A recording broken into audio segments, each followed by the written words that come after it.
Em nome do Senhor Jesus, amém? A gloriosa paz do Senhor venha nos acompanhar, venha nos fortalecer, venha avivar a nossa fé nesse dia, porque a cada dia nós temos que de fato e de verdade viver pela fé. O justo não viverá do governo, o justo não viverá dependendo de um amigo, o justo não viverá dependendo dos seus parentes, né?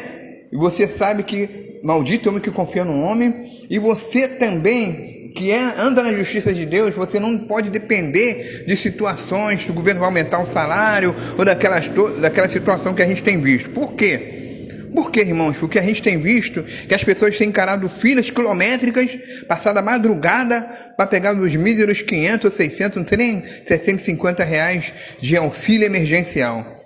Uma mendigaria terrível quando há como é que se fala? Quando há dinheiro a balde, como dizia assim, envolvido em corrupções de pessoas passando necessidade. Até mesmo, pasmem, dinheiro das merendas das crianças roubam. Os políticos ou os nossos políticos recebem do governo federal dinheiro, repassa para eles dinheiro, para eles poderem trabalhar na educação, investir na saúde. Então você sabe que você não pode crer que da autoridade do ser humano você possa conquistar alguma coisa. Então, meu querido irmão e minha querida irmã, esse é o momento de nós entrarmos na dimensão da fé, porque nós não dependemos do homem, dependemos da fé. Ninguém pode dizer assim, vai pela minha fé. Eu já vi algumas pessoas falando isso, né? Alguns servos de Deus. Vai pela minha fé, faça esse propósito pela minha fé. Vai, se você não tem fé, usa a minha fé. Mas isso não existe. Isso não existe, isso é heresia, porque a Bíblia deixa bem claro, o justo viverá da própria fé, o justo viverá da fé, o justo vive pela fé. Se eu não tenho fé, eu não agrado a Deus, porque a Bíblia diz que sem fé é impossível agradar a Deus. O que eu estou dando esse rodeio? Dizendo que você não deve depender de situações, de um político, época de eleição, a pessoa querendo que fulano de tal seja eleito para melhorar a situação do país. Não vai melhorar, vai melhorar a situação da conta bancária deles e do banco. Então, irmão, Deus deu uma fé para a gente viver enraizado, sim, de uma forma poderosa para que você possa ultrapassar barreiras. Então vamos entender a natureza da fé e exemplos, né, de fé tirados do Antigo Testamento que nós deveremos seguir. Preste bem atenção, porque depois dessa, meu querido, você ouvir essa palavra, porque a palavra de Deus diz assim, a fé vem pelo ouvir e ouvir a palavra de Deus. Não adianta você falar assim, ora por mim que eu não tenho fé para ficar curado, me ajude porque eu estou sem fé. Não! Você tem fé quando você lê, quando você se dedica, quando você se entrega de corpo, alma e espírito. Meu Pai, eu vou ler a tua palavra. Como a tua palavra diz que a fé vem pelo ouvir a palavra do Senhor, então eu quero praticar, eu quero viver esse momento de oportunidade, a última oportunidade da humanidade sobre a terra é essa, meus irmãos, porque não espera melhoras não, Jesus está voltando, e o arrebatamento pode acontecer a qualquer momento, nunca se falou tanto nos sinais do tempo que estão aí evidenciados, então não dependa de homem, e outra coisa, não acumule riqueza, não fica preocupado não, ande despreocupado, sem ansiedade, ocioso, não fica assim. A Bíblia fala para você não andar ansioso, com ansiosidade sobre o que tem de comer, de beber ou qualquer coisa, mas dependa exclusivamente do Senhor, porque as aves do campo, os animais, as flores, elas não tecem, entendeu? E nada se cria sozinho, mas pelo poder de Deus, e Deus sustenta as aves do céu, o nosso Pai Celeste. Então ele vai sustentar você mais ainda, que é criação dele, a imagem e semelhança do Pai. É isso que nós temos que entender. O nosso Deus é poderoso, irmãos. Preste bem atenção nessa palavra, tá? Eu vou ler esse texto aqui, faço questão de dividir com você aquilo que Deus colocou no meu coração. É momento, e pessoal, deixa eu falar uma coisa aqui, não é momento da gente ficar brincando de religião, de estar na igreja, de estar perdendo tempo, quando você tem que estar na igreja para buscar a Deus de corpo, alma e espírito. Porque quando a Bíblia diz lá em Apocalipse, quem tem ouvido para ouvir, ouça o que o Espírito diz das igrejas. Sabe o que significa isso? Que tem gente que não tem ouvidos para ouvir. Ah, mas eu tenho ouvido, eu não sou surdo. Não, ouvidos carnais todo mundo tem. Agora, ouvidos espirituais. Por que tem pessoas que ouvem a palavra, depois quando chegam no outro dia, irmão, gostou da palavra de ontem? Aí a pessoa, ué, qual palavra? Ah, sei, esqueci. Porque a palavra não guardou no coração. Chega lá dentro, entra. O Espírito Santo envolve ela e ela planta a palavra, a semente da mensagem no coração dela para mudar a história dela, porque a palavra ela entra para mudar, não pode continuar a mesmice, entendeu? Mas quando chega aqui fora, parece que as coisas, né, as ilusões, as alusões do mundo envolve e arranca a semente. É aquela semente plantada no meio dos espinhos da pedregulha e ela não caiu numa terra fofa, uma terra seca, uma terra adubada, ela caiu numa terra seca. É aquela pessoa que ouve aqui, entra por um ouvido e sai pelo outro. Então, é tempo de avivamento, irmão. E eu espero que o Espírito Santo venha nos direcionar, porque eu quero muito aprender mais e mais de Deus. Eu quero dividir. A Bíblia diz, de graça receber e de graça dar. E olha o que o Espírito Santo colocou no meu coração. Aqui em Hebreus, no capítulo 11, você vai entender exemplos de fé retirados do Antigo Testamento. Amém? Antigo Testamento, amém? Não é Velho Testamento. Antigo porque é antiga lei, antiga aliança e é Antigo Testamento. Não é velho não, velho é o diabo. Então preste bem atenção. A palavra de Deus ela se renova a cada dia, então ela não pode ser velha. Olha o que diz aqui em Hebreus capítulo 11. Vamos dar exemplos de fé, tá bom? Vamos lá. Ora, a fé é o firme fundamento das coisas que se esperam e a prova das coisas que se não veem. Olha só, irmãos, porque por ela os antigos alcançaram testemunho. Pela fé, entendendo que os mundos, pela palavra de Deus, foram criados. Quando Deus disse, haja isso, haja aquilo, amém? De maneira que aquilo que se vê não foi feito do que é aparente.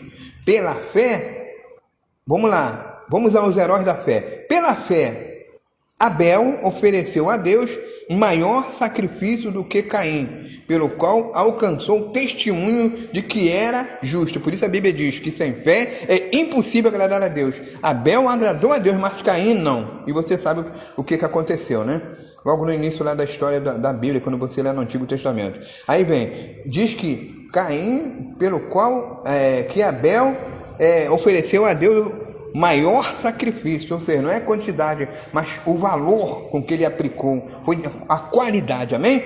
Do que Caim, pelo qual alcançou testemunho de que era justo. É isso aí. O justo vive pela fé, dando Deus testemunho dos seus dons, e por ela, depois de morto, ainda fala. Porque você ouve falar da oferta de Abel até hoje. Ele já morreu milhares de anos. Quantos anos, né, irmão? Aí no verso 5 de Hebreus diz assim, pela fé, estamos lendo aqui o capítulo 11, agora no verso 5, por favor, acompanhe a nota direitinho, tá? Deus vai abençoar você. Pela fé, enquanto você está ouvindo a palavra, a fé está sendo plantada no seu coração, porque a palavra de Deus não mente. A fé vem pelo ouvir a palavra de Deus, amém? Então diz assim, no verso 5, no versículo 5, pela fé, Enoque foi transladado para não ver a morte, e não foi achado porque Deus o transladara. Visto como antes, ou seja, ele foi arrebatado, amém? Visto como antes da sua transladação, alcançou testemunho de que agradara a Deus. Que coisa linda. Ora, sem fé é impossível agradar a Deus.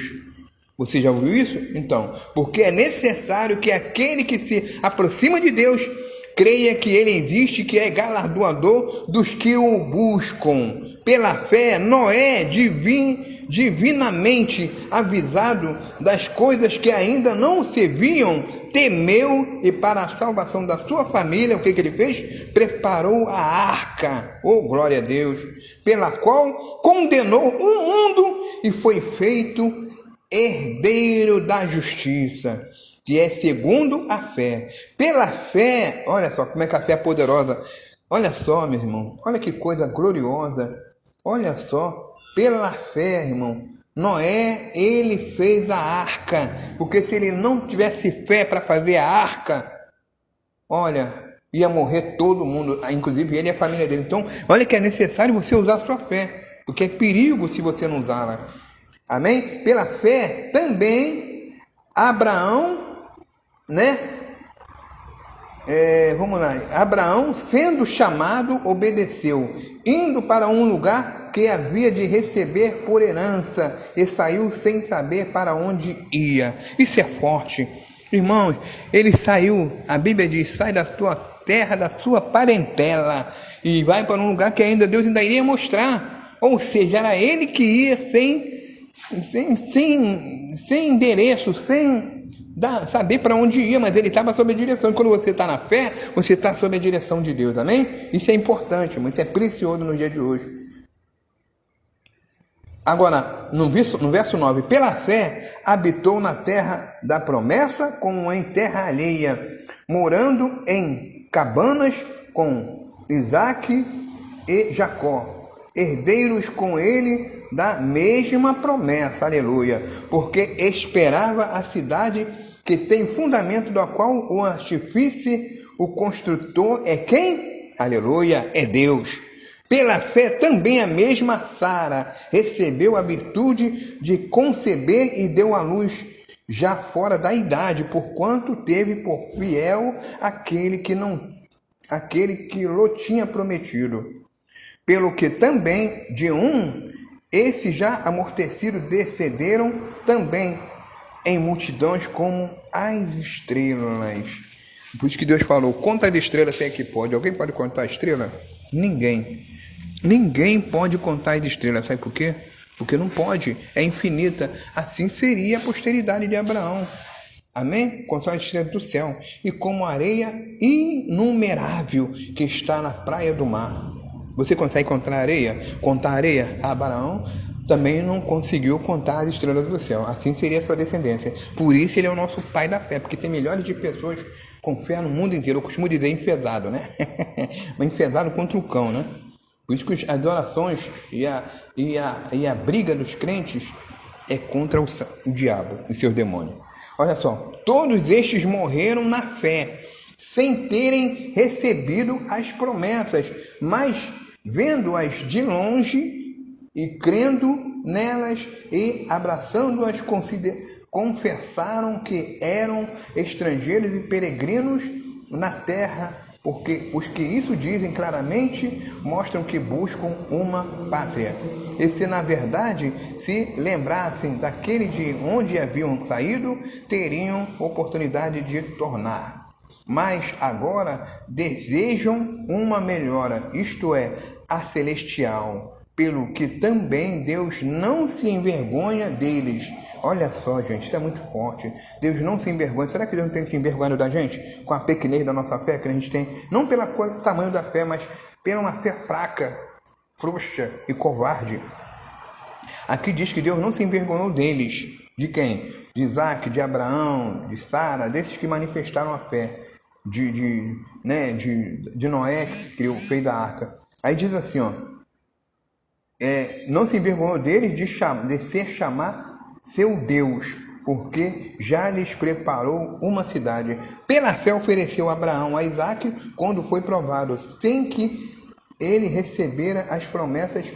Aliás, provado, sim, aquele que recebera as promessas ofereceu o seu unigênito. Era filho único que ele tinha que oferecer, e ele ofereceu a Deus. E ele não tinha mais condições de ter, mas Deus deu o filho e ele ofereceu. Sendo-lhe dito em Isaque, será chamado a sua descendência. Considerou que Deus era poderoso para até os mortos o ressuscitar. Aleluia. E daí também, em figura, ele recobrou. Pela fé, Isaque abençoou Jacó e Esaú no tocante às coisas futuras. Pela fé, Jacó, próximo da morte, abençoou cada um dos seus filhos, dos filhos de José, e adorou, encostado à ponta do seu bordão. Pela fé, José, próximo da morte, fez menção da saída dos filhos de Israel e deu ordem acerca dos seus ossos. Meu Deus, meus irmãos, eu vou parar por aqui porque realmente a internet está fraca. Mas você entendeu a natureza da fé? Da onde vem a fé que nós possuímos hoje? Os heróis da fé daquela época, por que eles faziam milagres? Por que coisas gloriosas aconteciam? Entrava em covas de leões e não morria, entrava na fornalha de fogo ardente e saía vivo. É verdade, abriu o mar vermelho, proezas foram realizadas. É verdade, então Deus, Ele deu o dom, Ele deu a fé para que as pessoas possam viver o sobrenatural. Nós não dependemos de ninguém, de político, de ninguém. Não adianta você ficar mendigando na porta de uma pessoa que hoje lhe dá e depois te humilha. Não depende nem dos mais íntimos conhecidos, amigos, parentes, até porque tem amigos mais chegados que parentes. É a Bíblia, eu já aprendi isso há muito tempo, todos nós aprendemos, que não existe, aquele ali é meu parente, é um parente favorito, é uma pessoa que me ama muito. Às vezes um estranho te socorre no momento da escuridão, traz a luz para a sua vida. Um estranho, não é um estranho que evangeliza a pessoa na rua, que você nem conhece e vai passar na sua porta evangelizando. Então, é isso aí. Então você tem que crer em Deus, primeiramente em Deus, e depois acreditar que Deus te envia seus anjos em forma de pessoa, amém? Então vive essa fé, toma posse dessa palavra, porque o Espírito Santo, esse final de semana, vai falar no seu coração, amém? Que Deus abençoe a todos poderosamente, em o nome do Senhor Jesus. Eu quero oferecer a cada um dos irmãos, né, neste momento, né, deste grupo, né, e eu dizer para vocês, meus irmãos, que Deus vai fazer maravilha na vida de cada um de vocês, amém? A família é a base da sociedade. Não é uma instituição falida, muito pelo contrário, é a bênção do Senhor, amém? Que Deus abençoe a nossa querida irmã e pastora Luciana, né, e os seus, vamos dizer assim, participantes do grupo, onde tem oração, onde tem a palavra e aonde tem o quê? A mensagem que alimenta e fortalece a sua fé. Amém? Que Deus abençoe a todos poderosamente, porque se Deus é por nós, irmãos, quem será contra nós? Mas essa doença está matando todo mundo. Não interessa se a doença está matando, o importante é você. Você não olha para a vida dos outros, você não olha... Não, a Bíblia deixa bem claro, 1000 cairão ao teu lado e 10.000 ao seu direito, mas tu não serás atingido. Se você estiver vivendo na fé, mesmo que você pegue essa maldita doença, você pode ser curado, é pela fé. Então é hora de exercitar a fé. Amém? E não ficar em cima do muro, porque como eu já disse na mensagem de ontem, nós entendemos que o muro é o diabo. O que faz separação de você tomar a sua decisão, sendo que a tua palavra tem que ser sim, sim, não, não. Esse muro é o diabo, o empecilho, é uma pedra no teu caminho e você tem que destruir, você tem que explodir. Sabe quando você pega uma dinamite e implode um prédio? Não fala explode não, implode, porque ele não explode espalhando, ele implode para baixo, né? Para que não... menos risco. Então eles querem fazer algo ali, onde tem aquele prédio grandão, eles têm que implodir, o prédio vem abaixo de alto para cima, ele está firme, foi feito há muitos anos, mas ele é destruído de alto a baixo. É assim que o diabo vai ser destruído na sua vida. Amém? Que Deus abençoe a todos. Aqui quem vos falou, irmão Jorginho, da paz do Senhor Jesus, amém? Do Rio de Janeiro, que Deus abençoe a cada um dos amados irmãos. Toma posse dessa palavra e leia a palavra de Deus que nós acabamos de ler e seja fortalecido e avivado na sua fé, graça e paz. Deus abençoe a todos e um bom dia e um ótimo final de semana para todos. E se o Senhor nos permitir, segunda-feira estaremos de volta com uma palavra também falando de fé, amém? Mas nós vamos estar falando do poder do louvor, amém? Que Deus abençoe a todos, graça e paz.